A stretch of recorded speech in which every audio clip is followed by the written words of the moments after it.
Are you digging up the dirt on your dead? Want to find out how? Hear the latest on new family history sources and websites with interesting and fun guests and experts. Find out what other people have been learning about their ancestors. From kings to thieves, inventors to farmers, nothing that's been discovered should surprise us anymore, but it always does. Find out what we mean. Great family history stories and information are on the way now with Extreme Genes, Family History Radio, and extremegenes.com. Yeah, I don't think Mother knew about this.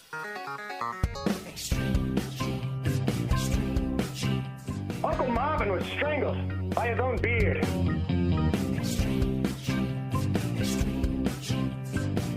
Yeah, never saw it coming.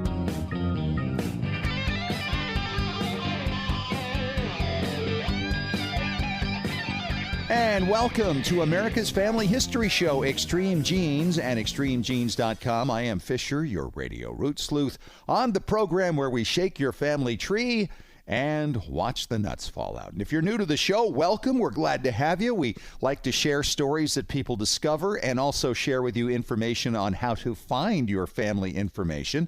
And we've got an expert guest coming up for you here in about 10 minutes, Marissa Gardner. She's with Legacy Tree Genealogists. She'll be talking about passenger lists and immigration and emigration records and a lot of stuff in there that I don't think you necessarily knew about. You're going to find out about it coming right up. Plus, later in the show, another ordinary person with an extraordinary find. It's Andrew Malikov from Long Island, New York. He discovered something fascinating about his dad back in the 1930s that he had no idea about. Boy, our parents hid a lot from us, didn't they? Yeah, he got a little assist from his late uncle, and Andrew will tell you that story coming up. Hey, don't forget to sign up for our weekly Genie newsletter. You can do it very easily. It's absolutely free. Go to our website, extremegenes.com, or work through our Facebook page. Right now, it's time to head out to Stoughton, Massachusetts, and the home of David Allen Lambert, the chief genealogist of the New England Historic Genealogical Society and AmericanAncestors.org. David, how the heck are you? I'm doing good. I'm actually doing something kind of fun. I'm heading up to New Hampshire with my family. My daughter, my youngest daughter, is turning 17, which makes me feel really old. Yep. And I'm going to recreate some photos that were taken when we went to Storyland in Glen, New Hampshire in the early 1970s when I was wearing suede fringed green and brown jackets that I don't know why my mother put on me. I want to see those pictures, David. I want to see them.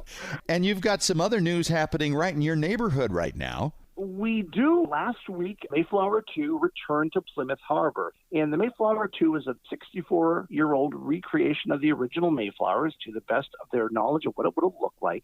It has been in Mystic, Connecticut, undergoing a multi-million-dollar restoration over the past 3 years. So she's safely home in Plymouth. That's great. I saw it in 2008. I was out there. It was the only time I've ever visited Plymouth. And at that time, I did not know I was a Mayflower descendant, but I was admiring this ship. It's a fabulous thing, and a lot of people can go and tour it and get a feel for what it had to be like to be below deck on the Mayflower. Not pretty. Well, I'll tell you, sometimes you find things below deck. In this case, it's below floorboards. Our next story from extremegenes.com. There is a manor out in Oxford Hall in Norfolk, England, and under the boards of the floors of this Tudor house and in the attic, they found pieces of paper dating back to the 15th century and a rat's nest. Wow.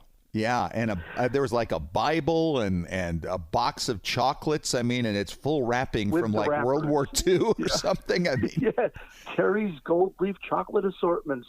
Hopefully there's none in there that the rats didn't take away. Oh, well, and, you know, they were shut down because of COVID, so they had this time and they started going through the rafters and all these different places and found this incredible stuff. And wouldn't you know that it would be the mice that were the great preservationists for this stuff at Norfolk Hall?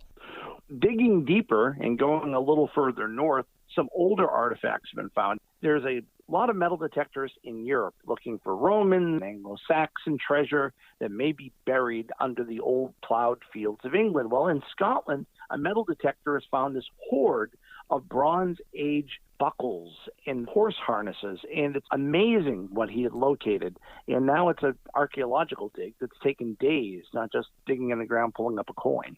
Wow. And this goes back, what, to like 1000 BC or something like that? Oh, yeah. Bronze Age definitely is dating that far back. What did they say? 1000 BC to 900 BC. And it's amazing.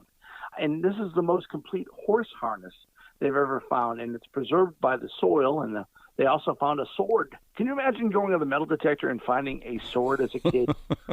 I found pull tabs and occasionally like pennies. That's about it. No sword. Yeah, I think the metal detecting thing, you'd have to have a certain amount of patience for that. You know, there's an interesting story that isn't thousands of years old or 400 years old like the Mayflower. It's 116 years old. Well, maybe 115 years old. The oldest American, Hester Ford, who was born in Lancaster, South Carolina, when Teddy Roosevelt was a president. And Fisher, you're going to love this family dimension. Ready for the amount of DNA matches she could have. She had 12 children, 48 grandchildren, 108 great-grandchildren, and about 120 great-great-grandchildren. And she's still with us. This is the thing, and they're not really sure whether she's 116 or 115. Wow. I mean, I guess it could be like Satchel Paige. The goat ate the birth record. And guess what? She'd be about as old as Satchel Paige. Yeah, that's true. I think he was born in 1907 or something like that. So, yeah. So happy birthday. Or whatever year he wanted to be. Yeah, happy birthday, Hester. That's incredible. Great. And to the family, I mean, what a great celebration that's got to be. It's got to be tough to be stuck with the whole COVID thing going on. But nonetheless, what an accomplishment. And how many people get to see that many descendants? How many does she have now total? It's got to be over 260. I think I kind of roughly ran the numbers in my head. That's of one person. She started having kids when she was a teenager. This year, there's probably more being born with 108 great-grandchildren and 48 grandchildren. I think she's sadly outlived her own kids. Yeah, I would think that it would be very difficult for her to keep up the birthday card list, you know? Oh, but just think of how many Christmas gifts she could potentially get. I suppose that's true. It's amazing. Don't forget, if you're not a member of NEHGS, American Ancestors, we're celebrating our 175th birthday this year. And we'd love to have you be one of our newest members. And you can save $20 on your membership by using the coupon code EXTREME. Tell them Fish and Dave sent you. All right. Thanks so much, Dave. We'll talk to you in a little bit as we do another round of Ask Us Anything. And coming up next, we're going to talk to Marissa Gardner. She's with Legacy Tree Genealogist. She's going to talk about passenger lists, how you can find your ancestors coming across to America, not only on the receiving end here in the United States or in British colonial America, but also maybe from the sending side, the emigration records. That's all coming up in 3 minutes on Extreme Genes, America's Family History Show.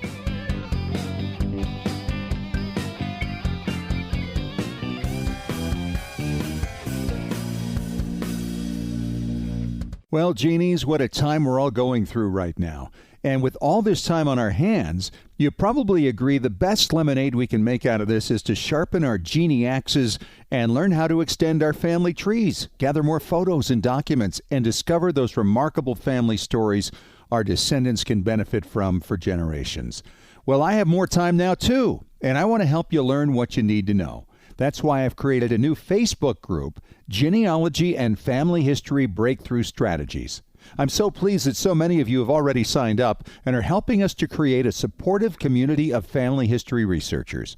On this page, we can brainstorm and share ideas on how to tear down those brick walls that we all have. So feel free to join us.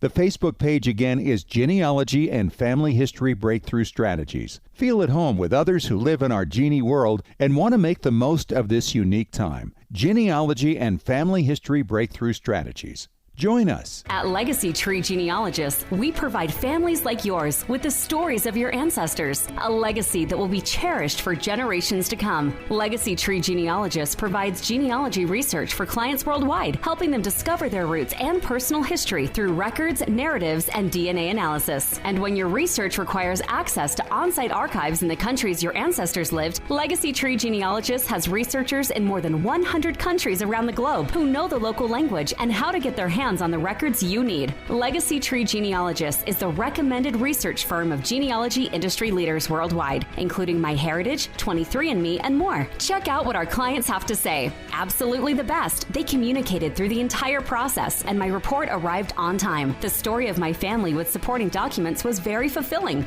Tom G. Google review. Don't wait any longer. Request your free quote today at legacytree.com. Legacy Tree Genealogists. We do the research. You enjoy the discoveries. Hey, Genies, it is Fisher, and everyone loves stories. From tales of daring do's to family legends about great Auntie Gemma's secret recipe for scones, stories connect us to our past, make sense of the present, and create the future. This year, Roots Tech, the world's largest genealogy conference, celebrated the story of you. The event kicked off by celebrating 10 years of Roots Tech with a look back at the stories the genealogy community has created together over the years. Attendees enriched their stories with classes about DNA and records and new technology. Keynotes this year included the inspiration behind the film The Blind Side, Leanne Toohey, Pulitzer Prize-winning photographer David Kennerly, and the NFL's all-time leading rusher Emmitt Smith. If you missed any part of these stories, you can purchase a virtual pass to gain access to 29 additional classes. The full virtual pass is available for only $129. You can watch the free session and purchase a virtual pass right now at rootstech.org.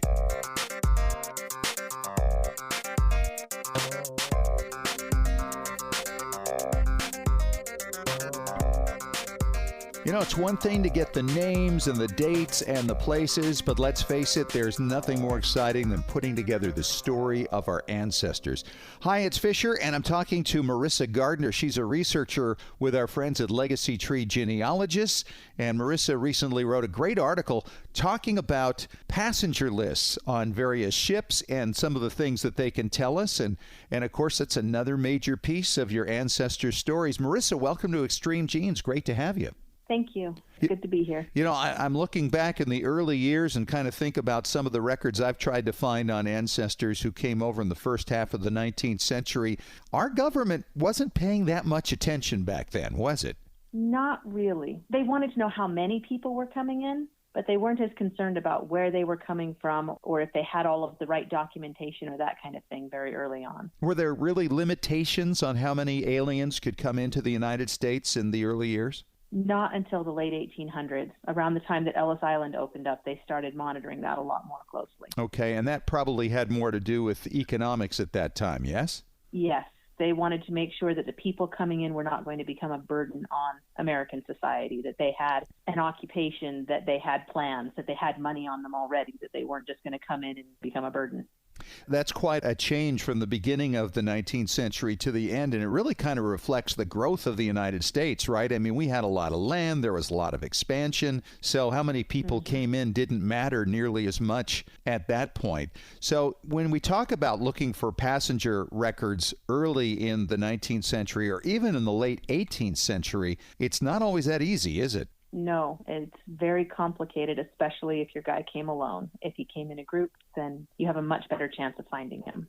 At what point would you say there's a cutoff where you say, okay, the hard times are over, it's getting much easier now to find our person in the passenger list on the ships that were coming over?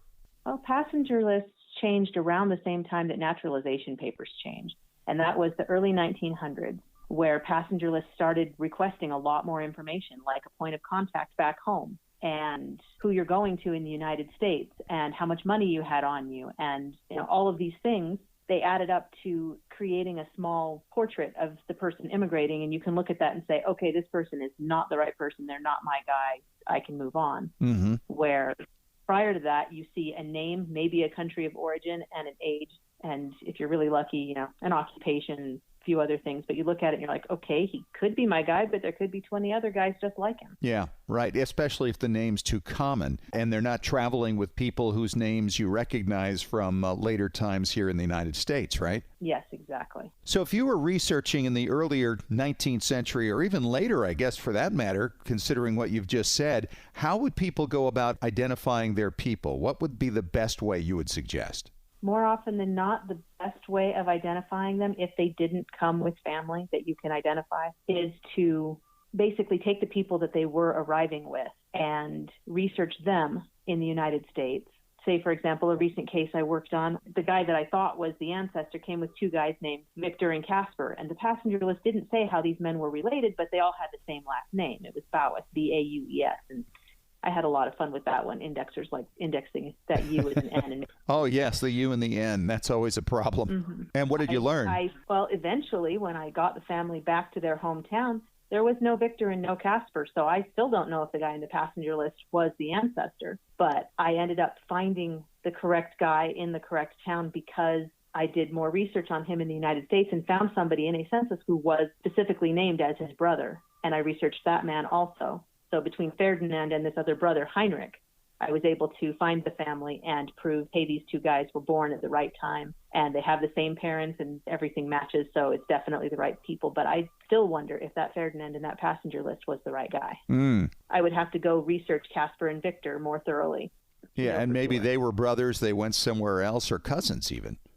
Yep. That's my theory right now, is that they were cousins because everything else fits. It's a lot harder in the 19th century. There are emigration records, though, right, that sometimes are much more detailed. I certainly know, having done a little Dutch research on my wife's side, that there were a lot more details in the records of people leaving the countries than from the records that were created when they arrived here. Yes, and that's because when they were leaving the country, they had to receive permission to leave wherever it was that they were leaving, and it wasn't necessarily the country they had to receive permission from. It was the town or the county, because they were a commodity.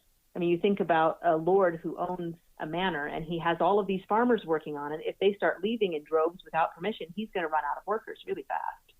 And so what's his authority to give them permission to leave or not leave? He owns the lands that they live on, that they work, and they are, I don't want to use necessarily the idea of serfdom, because that was earlier that was going on and more in northern Germany. But in a lot of places in Europe, the people were tied to the manors and estates that they worked on, that they had some legal obligation to it. Interesting. To the lord. And so they had to receive permission to emigrate. They had to prove that they had paid all of their debts, that they weren't leaving for legal reasons. You know, they weren't running away from something. Right. Well, they would, right? There's military conscription was kind of a big thing sometimes. Yes. And in cases where they had already served in the military, they would file that paperwork with the local authorities and say, hey, look, I already did my military service. I should be free to go. But if they were trying to avoid military conscription, more often than not, they didn't leave with their entire family in broad daylight, having requested permission. A lot of the guys avoiding military conscription would leave alone and kind of wander off and disappear and never come back. And where would their records show up then on the sending end? On the sending end, the ones that avoided military conscription successfully, you would wind up finding their names in lists of people who didn't show up for military conscription. And I have a story about one of those. Really? Yes. So I was researching a family in New York. The client's ancestor was a woman. She was born around 1850 in France, and they didn't know a lot about her, and they wanted to know where she came from. So I researched in New York, and I found out that she actually lived with her parents in New York before she got married, which they didn't know before. So I found her maiden name, I found her parents in New York, and I researched the entire family, found all of the siblings. And then her youngest sibling was a boy who was 1 year old when the family left France. And they had all of the right permissions to leave, at least as far as I can tell. But he didn't show up for military conscription when he was 21, I guess it was. And so in 1867, he didn't show up for military service, and his name and his parents' names showed up on a list saying, this guy didn't show up, this is where he was born, this is who his parents are. And that name is now in a book called the Alsace Emigration Book. And they pulled that information from those lists of soldiers who never showed up. What a great source. And that book is where I got the name of the hometown. And I would never have found it if I hadn't researched this woman's brothers and sisters, but she only had the one brother. And then off you go with the lineage further back into France. Fantastic. What about name changes? I mean, we often hear about the name changes at Ellis Island. Of course, there's a lot of mythology surrounding that. Let's talk about that a little bit. Well, names weren't really changed at Ellis Island. I think of the children's movie, An American Tale, where they come into the port and their names are being written down, and the sister says, why did they change my name to Tilly? It is such a widespread myth that they even put it in movies, but it didn't happen like that. the guy at the port wrote down the name exactly as it was told to him. And so as long as you can figure out the phonetics of what the guy thought he heard, then their names were preserved at the port. And the way he might have written it down, that's why the spelling can be so variant. And, of course, a lot of those immigrants, when they came into the country, they wanted to change their name so they'd fit in more here. Yes, exactly. And that's what I was just going to bring up is if a German immigrant came into a very Irish-dominated area, they would potentially change their name to something that sounded a little bit more Irish. If a Jewish immigrant came into an area that was more, Hungarian, they would make sure that their name, whatever they slightly modified it to, would mesh well with the Hungarian names in the neighborhood. People wanted to fit in with their neighbors. So let's talk real quick as we're running out of time. Let's talk about trying to narrow down the times during which you should search for your ancestors in these passenger lists. One thing I thought of right away was city directories, because having a lot of ancestry in New York myself, if you can find out when somebody magically appeared, you might figure you're within a year or two of when they arrived. That's also true of when they died, that you can use directories to narrow that down between census years. Yeah, directories are really useful for a lot of that stuff. Other things that can provide clues for when your ancestors showed up, particularly, I like to start with census records because they give you a feel for where the family was at every 10 years, and you can create a nice framework to work from. And you can say, okay, well, the family stayed in this county, but they moved town. So they probably attended church in one of these 2 or 3 places. And then you can search there in the church records. And church records can even give you a clue as to when they immigrated because pastors were nice and wrote notes in there all the time about when people showed up. They might even have a letter introducing the family from the parish back home in Europe. And if you have that in the parish registers tucked into the book somewhere, then you're gold because you know exactly when they came because they have that dated letter. So much stuff to find and so many stories to discover, and what a great way to go about it. Marissa, what are some of the best sources that you would suggest for searching through passenger records? I would start with websites like Family Search, Ancestry.com, and MyHeritage.com. And I want to put in a plug for MyHeritage because those other contacts I was talking about a minute ago, the person back home or the person you're going to, those are indexed on MyHeritage. So you can look through the list of people and you can say, oh, well, I knew this person's father's name and go down through the list and say, oh, it says that her father is her point of contact. That's my ancestor. Without having to look at every single record, you can just, glance through the indexed information. She's Marissa Gardner, researcher with Legacy Tree Genealogist. Thanks so much, Marissa. Great insight. Appreciate it. Thank you. And coming up next, we're going to talk to a man who learned a little something about his grandmother that kind of took him back a little bit. Hear how he found it and what he found when we return for another round of Ordinary People with Extraordinary Finds on Extreme Genes, America's Family History Show in 5 minutes.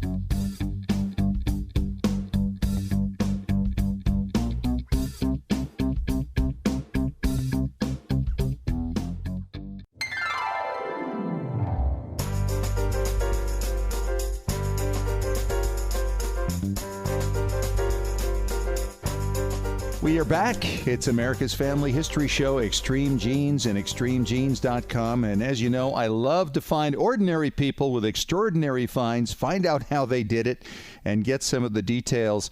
And one of those people is my next guest, Andrew Malikov. He is in Long Beach, Nassau County. He's on Long Island in New York. And Andrew, welcome to Extreme Genes. It's great to have you.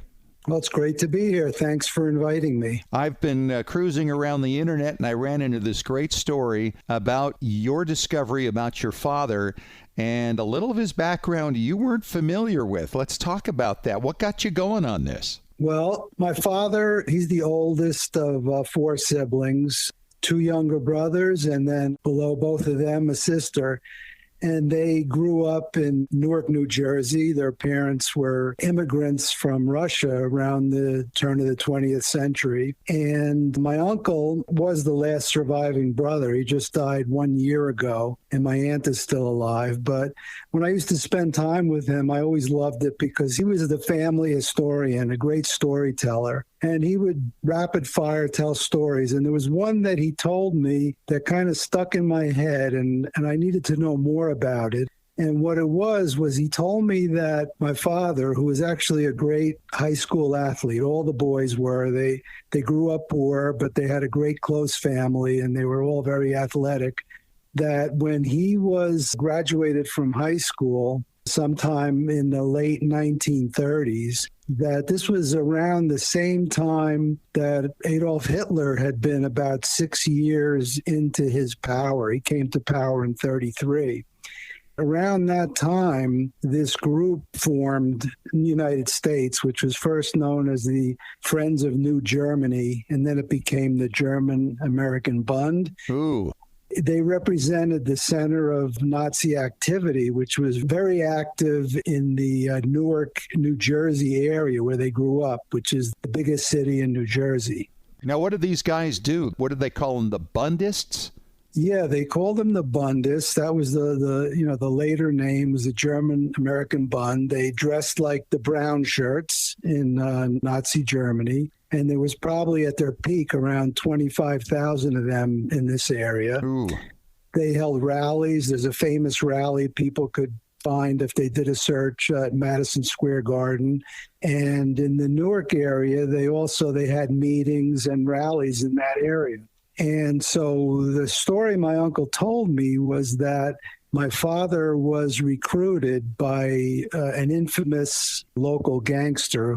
He recruited some young guys, I suppose guys who were fit and tough, and he had them rounded up and taken over to where these Bund meetings would be held. And if there was any kind of anti-Semitic rhetoric, they would throw stink bombs, which is kind of like ammonia sulfide, into the window, and that would get everybody scattering out like cockroaches when you turn the lights on. That's a good comparison. Yeah, and as soon as they would go outside, they would just beat the heck out of them. So these were, young, tough Jewish guys who were taking on the Nazis here in the United States. Wow. And so your uncle said your dad was a part of this whole thing, and you've been researching it ever since. Yeah, that's right. He just mentioned it. As I said, it was almost in passing because he had so many stories. So I didn't know too much about it. So I had not too long ago read the novel that Philip Roth, who is a great Pulitzer Prize winning author, wrote. And it was called The Plot Against America, which incidentally, was a HBO miniseries that aired just this past March. Yes, I saw it. The idea of the story was if there was a national threat similar to what the European Jews confronted in the 1930s, what might happen to a Jewish family living in the neighborhood he, Roth, grew up in, which incidentally was the very same neighborhood that I grew up in as a child in Newark. In reading the book, it was as if I was revisiting the house I lived in, the neighborhood, the elementary school I went to, because it was all right there. Sure. Again, it was as if there was a rise of Nazis here in this country.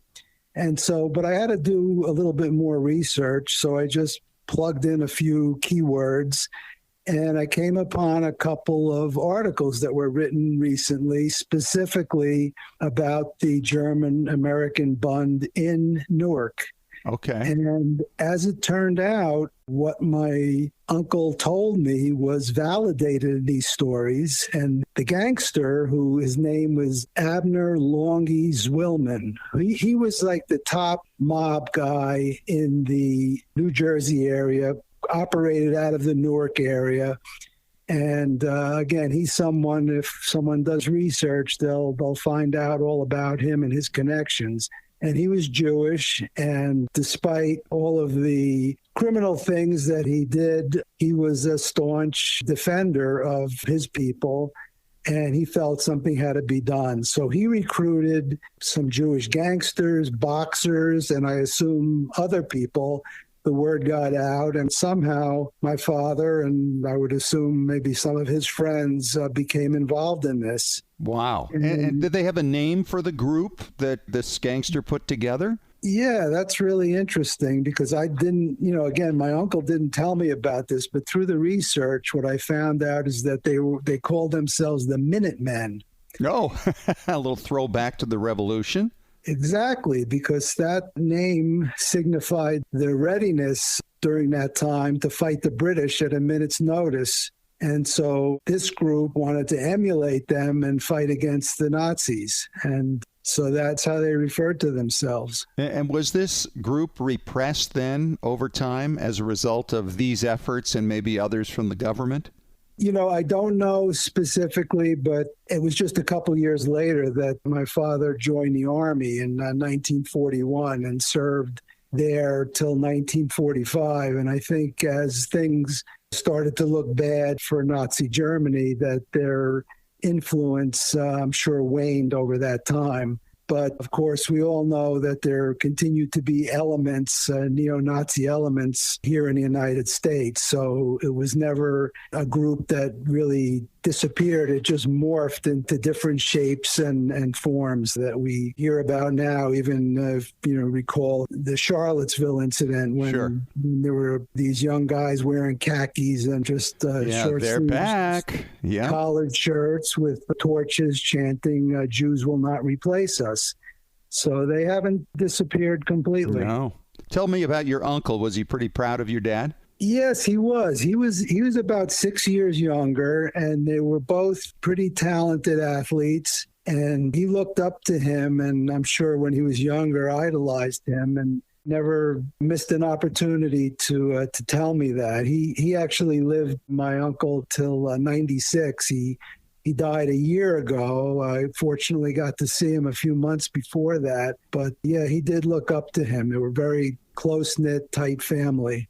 What a great story. Thank you so much for sharing that and how you found it, because I think those are the kinds of things that inspire a lot of people to dig into some of those things they may have heard, or maybe an article they found somewhere in a box. You never know what you're going to come across. That's right, and I really appreciate your recognizing that, and I was pleased to be able to share this with your listening audience. He's Andrew Malikov. He's from Long Beach, Long Island. Thanks so much for sharing the story, Andrew, and maybe we'll talk to you again sometime. Looking forward to it. Sometimes the things we find about our parents surprise us just a little bit when we thought we knew them so well. Well, David returns here in just a few moments as we go through your emails for more of Ask Us Anything on Extreme Genes, America's Family History Show.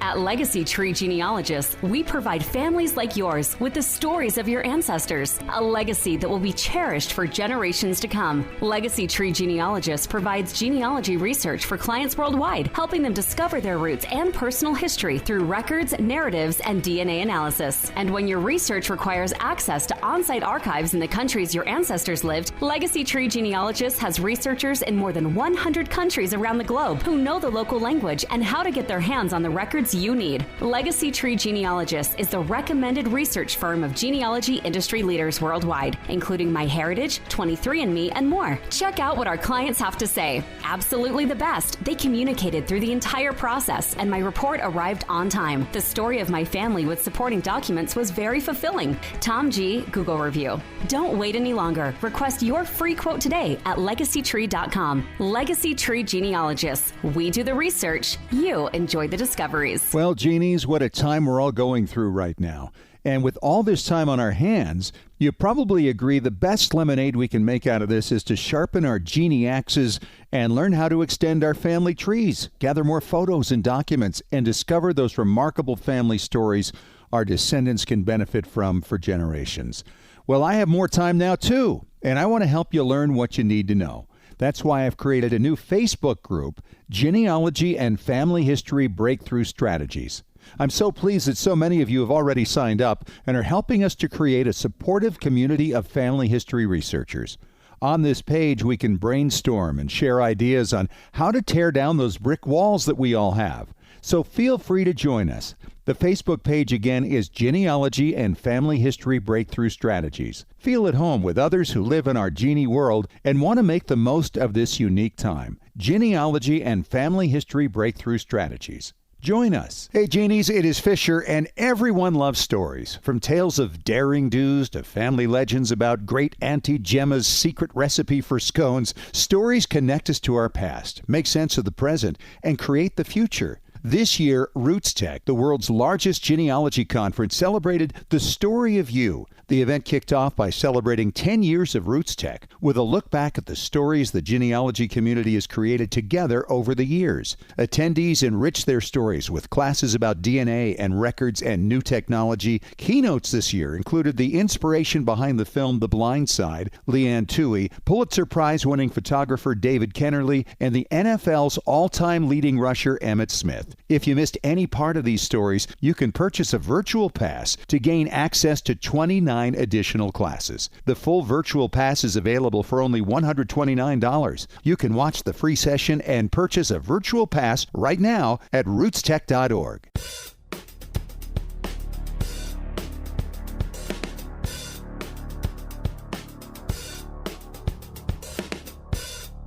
All right, back at it for another round of Ask Us Anything on Extreme Genes, America's Family History Show, and extremegenes.com. It is Fisher here, your radio root sleuth, with David Allen Lambert, back from the New England Historic Genealogical Society and American Ancestors.org. And David, this question is from Jennifer in Boise, Idaho.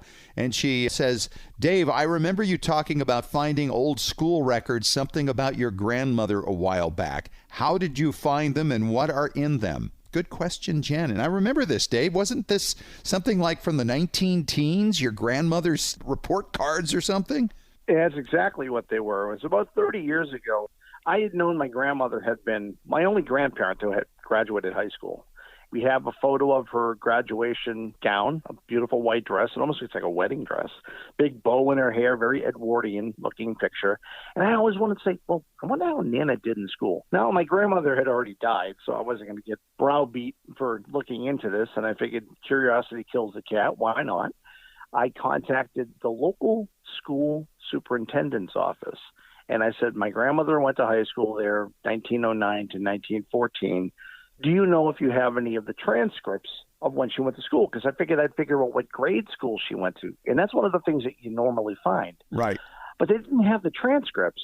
They had her actual report card signed by her parents. Oh, wow. My great-grandparents. So now I have my great-grandparents' signature for the first time on the original report cards. They didn't send me photocopies because they determined, and this is kind of sad, that they had these old records downstairs, and they really didn't need to keep them.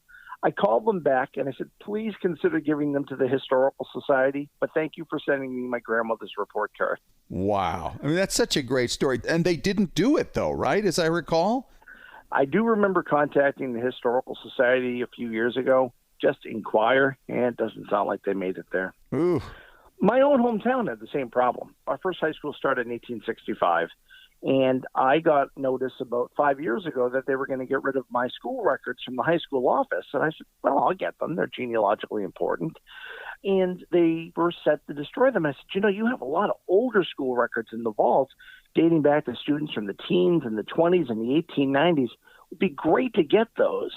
And they're like, nope, can't save them. We have to have permission from the person. They basically just dump them. And I wish I knew where the dumpster was, to be perfectly honest. Wow. But when they were tearing our old high school down, our principal said, are you interested in these 5 books?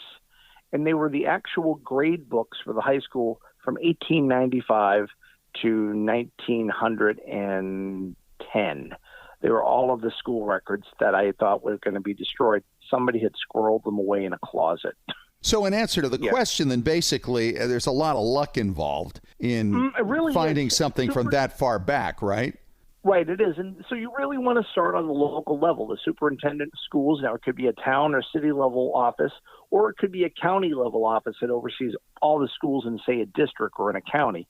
But that's really where you want to start. And then if you don't find them, you want to look at the local public libraries, the historical societies, that sort of thing. Archives, You may not find, because you may find that they're there, but there are other opportunities for you. You might find a yearbook in a public library, historical society. You may find a newspaper article about the graduation, that sort of thing. So There are ways of getting other sources, but for the most part, start with the superintendent of schools and then look for archives and historical societies and libraries. I mean, the bottom line is what you found, obviously, hugely rare, even 30 years ago, to get something from the 19 teens of your grandmother. It's just one of those incredible scores. It's not a common thing.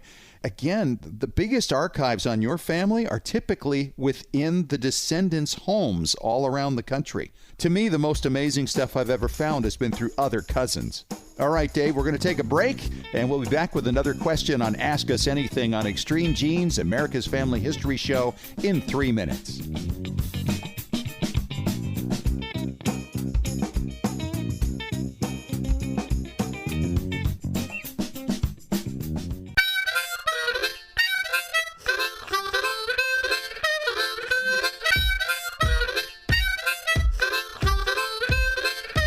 All right, time for another question. It's Ask Us Anything on Extreme Genes, America's Family History Show, and extremegenes.com. David Lambert is back with me as we take this question from Lamar in Odessa, Kansas.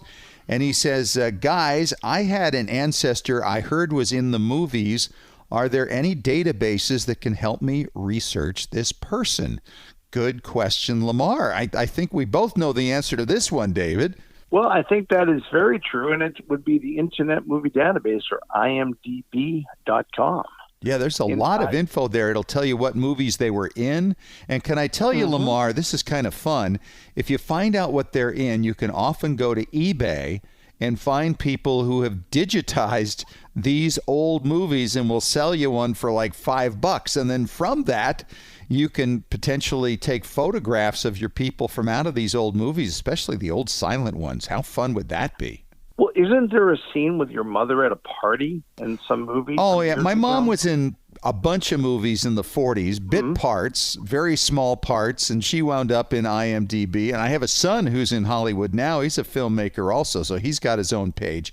But yes, I was able to find a bunch of flicks she was in and found copies of them on eBay, and also found some on YouTube where they just had the whole flick right there, so I could go through and find her scenes in there. And it was really fun to show to my grandchildren when she was a beautiful young actress, you know? Jeez, that's great. Well, you know, the other thing eBay is good for when you find somebody, you can buy the old movie posters, the lobby cards that they used to have, or photographic stills from the movie. Sure. So all sorts of stuff you can get.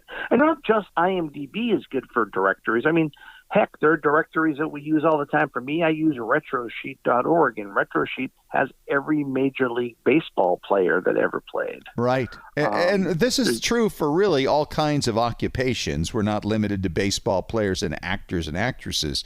But there is a railroad database, the Railroad Retirement Database, which can tell you about who your people worked for, and then you can research the companies and the areas they may have been in. What's the one for physicians, David? It seems to me I've run across one.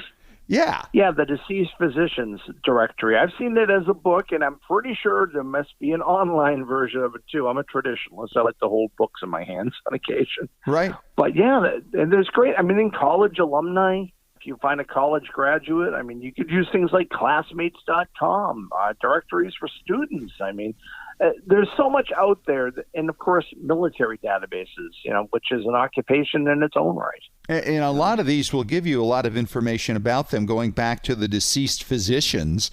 My wife had a great uncle who died like in 1911 or something, and they give a little write-up on him and talked about his life and where he lived and his family and all kinds of information in there. So it's like, good, I like this database. This is a good one. So you got to really kind of figure out who your people are, what their field was, and see what databases might be out there for them. Exactly, and use that wonderful hidden database, Google.com. Yeah, it's kind of funny. I have done that with people. I found stuff there, and they go, how did you find this incredible information? I say, well, write this down. Get your pencil. Okay, hold on. And they get their paper, and I say, G-O-O-G.